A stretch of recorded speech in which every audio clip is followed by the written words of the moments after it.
compared to what I've had this week, so let's not get started. Yesterday, I've told everyone that you are in isolation with coronavirus, so if you have a cold cough here, better for you. Yes. It's been a fun time, but I'm coming out the end of it, thank God. Oh my goodness, absolutely. Everyone is here had from maternity leave and had the best.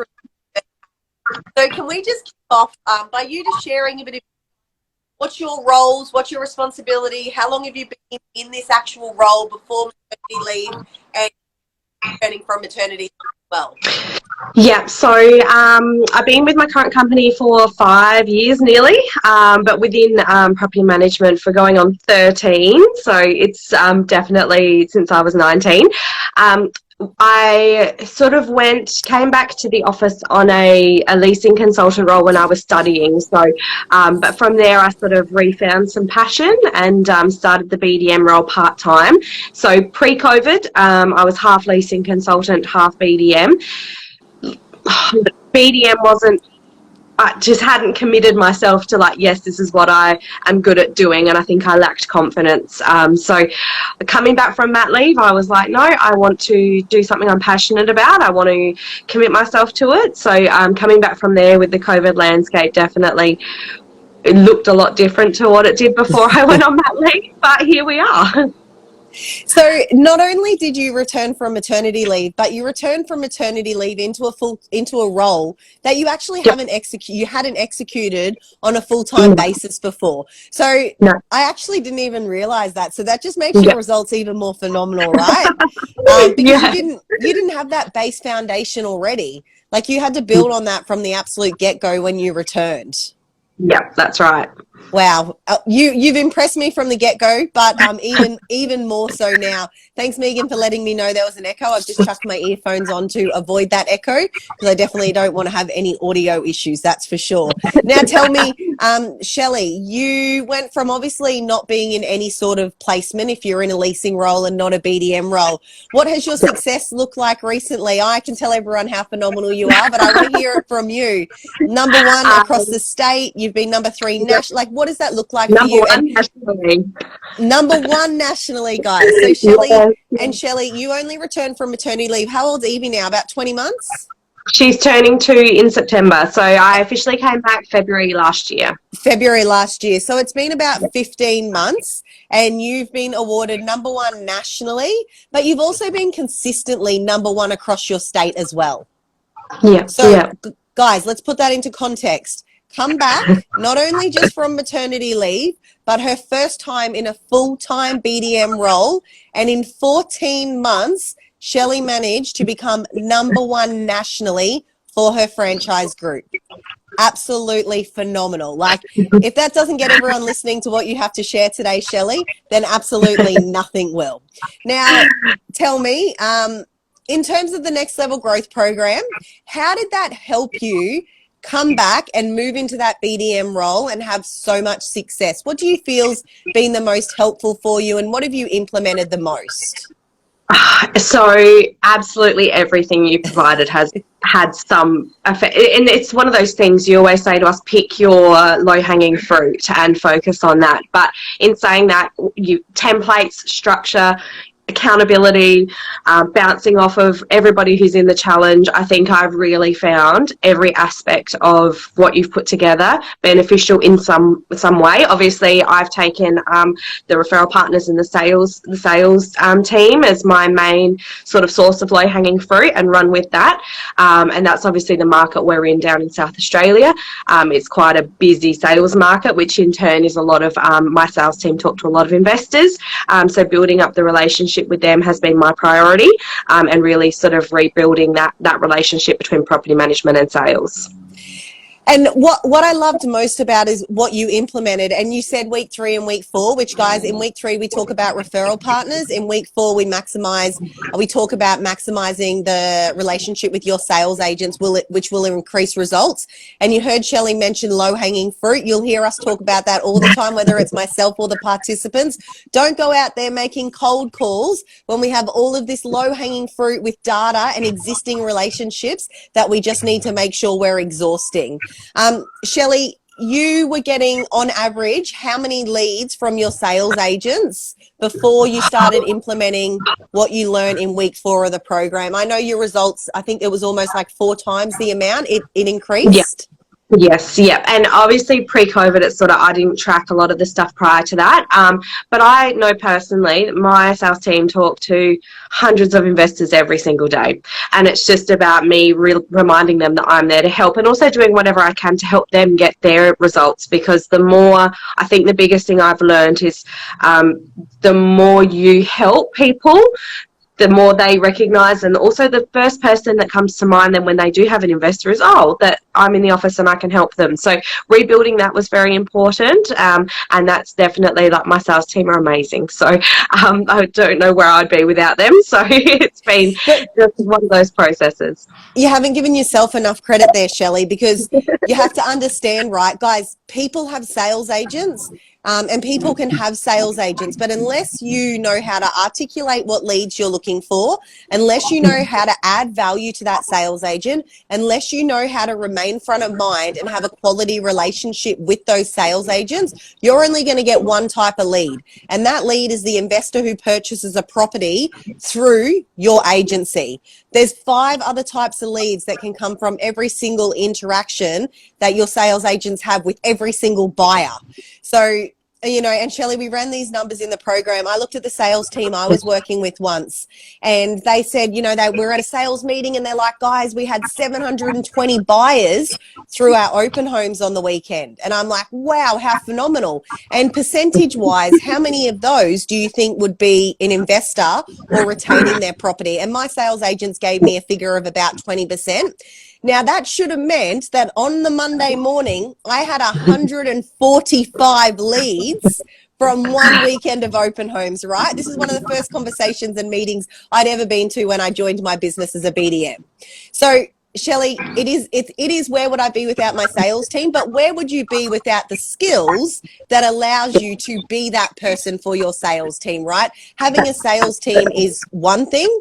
Understanding how to maximize that relationship is definitely another thing. So give yourself credit there, guys. I don't care whether your leads come from cold, whether they come from sales agents, whether they come from referral partners. You still have to do the work and understand how to execute that relationship, convert that business to be able to get those successful wins. That's right, yeah. And Shelley, for you, tell me, how important do you think it's been since returning and now being ongoing as successful as you are in having a coach and some form of accountability and ongoing training to keep you on track? Oh, absolutely. I couldn't put a price on it. It is just the constant drive, the accountability. I guess, obviously, we work in a very, at the moment down here, it's a very tough, hard thing. You're dealing with a lot of tenants who are going through hardship. You're dealing with a lot of landlords who are going through hardship. People are selling, people are moving. We've got rental shortages. So in this sort of market, to have somebody to be that positive light, to give us that reassurance, and just to help give that morale boost every now and then when things do feel like it's a constant flow of busy and of demand, and people want more now than what they ever have. I have investors that message me on Facebook now at like midnight and 2 a.m. and everybody wants the tenanted properties as quickly as possible, and there's a lot more pressure, I think, than that's come out of this pandemic. So to have that constant guide, and also just the resources and somebody to bounce ideas off of, I don't think I would be in the position I am without that just constant check of like, hey, how are you going? Where's things at? I think that's just honestly been one of my key points in getting to the success that I have. And I think you're like everyone, Shelley. Everyone works better, I believe, when they have some form of accountability, whether it's weekly, daily, monthly, yearly, whatever that looks like, because it looks different for everyone. And whether that's professionally, whether that's personally, like you said, accountability is key, and you feel it's been really detrimental to your results, like it's had a really positive impact on your results, having that accountability there. It's something as silly as my coach has been away overseas on his honeymoon. How rude. My strength coach for the last 6 weeks, I have eaten more and walked less in the last 6 weeks than I have in the last 3 years I've trained with him. Because normally weekly I would go for my pinches, I'd do my measurements, and I'd have to tell him how I am. And it's no different for you, right? Whether it's a weekly or monthly basis, you've got your call sessions booked in, you've spoken to your sales agents, you've executed what you said you were going to execute, and that accountability really is key. Absolutely, definitely, especially for myself, because I think you find yourself getting so bogged down when you've got 20 listings on the board. It's so easy to not follow your calendar and just get stuff done. But unfortunately, getting stuff done in that moment doesn't help you down the track. So I guess learning that is what's getting me more consistent results as well, because it doesn't matter how busy you are, those call sessions, those accountability points, they're really important to do every single week. And you don't know that when you're in the crunks of it, right? I remember when you had your record month, you were just like, you had all these properties come in, and now you're like, oh my goodness, now I have to onboard them. I have to get through the whole process. But we need to remember, like you said, that we still have to do those really important tasks that get us those results in a few months' time. That's right. Yeah, absolutely. Now, can you share with everyone today, Shelley, did you see post the program immediate results? Did it take some time? What did that look like for you? Well, I think I definitely saw the leads getting converted instantly, having those scripts, the dialogues, the processes in place, changed that set up immediately. Obviously, then it's about learning when you're onboarding all of these properties that it's a balancing act and to keep accountable. So I think going back to, and I've had some obviously ebbs and flows over the last 12 months, and anytime I've had a bit of a dip, I've gone back to the basics and following the program structure, and that's actually really helped me reset and get back into the flow of onboarding those consistent properties. So instant results in terms of using scripts and dialogues and really having the resources in place to convert, and then anytime I just need to refresh, I find that it just picks up, and going back to the core basics of the program just help me refresh myself every 3 months or so. And I think that's a really key thing to touch on there, Shelley. So we spoke with Jason yesterday. He's been in the industry for 11 years and he found the program to be phenomenal. We spoke with, we're here with you today. You've been now in the role for 18 months in a full-time BDM capacity, and you found the program in terms of scripts, process, dialogues, phenomenal as well. So the program is for, and you can agree or disagree here, but experienced, inexperienced, just starting, because those core foundations are the things we always need to come back to make sure we are getting those results. Prospecting, appraisal, sales agents, and referral partners. They're the 4 foundations across a new business role. If we can remain really consistent and provide really specific detail and value around, then your growth results can always continue to grow even when you're referring back to them. Yeah, exactly. And I think that's been one of the things is I might not have touched on one of those core topics initially, but now that I'm in a space where I think, well, actually, I've got all my processes in place, now's the time to come back and reassess, okay, well, what am I missing? What else can I implement? Who else can I be targeting? And to have those resources there anytime I need just keeps that constant learning, and keeps me sort of always finding new ideas and finding new places to find those leads from. Yeah, perfect. So touching base on what you've just said there, you've been, you did the first one with us, so it's been it must be almost 15 months now. Yep. And you're still, there's enough content in the program that you're still referring back and adding new ideas on. Now you've got your base processes, scripts and dialogues in place. Is that correct in saying that? Absolutely. Yes. Too much content. No, not too much content. Not too much content. You just got to get through. And we touched on this yesterday, right? You can't implement everything you learn in the program immediately. No, absolutely not. And the thing is that time passes, and as time passes, you just you forget things that you might not have taken on at that point. You might have overlooked and thought that's not my target right now. These are my targets. So going back to that later and to have access to that information whenever we need it, it's been the best help for me. Beautiful. One last thing, Shelley. 2 last things. One. What is one specific thing for people watching today that have a sales team that they could do to immediately increase their results? What's one activity? I give you 13 as part of the program, but what's one thing that's worked for you right, like since you've started, or that you've seen the most success from someone looking to increase the incoming leads from their sales agent? Creating a competition for your sales team. I think that's honestly the driving force between a salesperson is always that competitive nature. That's how they're successful. That's how they get where they want to go. Create an internal, something so basic, with rewards, obviously make it visual, make it so they can see it, put it somewhere where they can see who's winning, and it's just a simple lead referral. Doesn't even have to be a qualified lead, just somebody who they've met at an open who potentially might have, somebody that I can help. So I think initially that was my biggest driving force, is just getting contact across the board of who I can talk to. So the more people I talk to every day, the more people I can help. And you made yours a bit fun. You had a little bit of a pun in there about the meat tray. I remember the first one you ever rolled out, right? And it was so successful. Guys, sales agents are competitive. It's just who they are. If you start clearly demonstrating on a leadership board what leads have come in, who's in front, there's little an incentive, a little reward, I can tell you they will want to give you a lead to be better than the next sales agent that's also in your area as well. So guys, if you haven't got a competition, whether it's for this month, whether it's a 3-monthly one, don't have it for too long, because we need to be front of mind and continuously referencing it.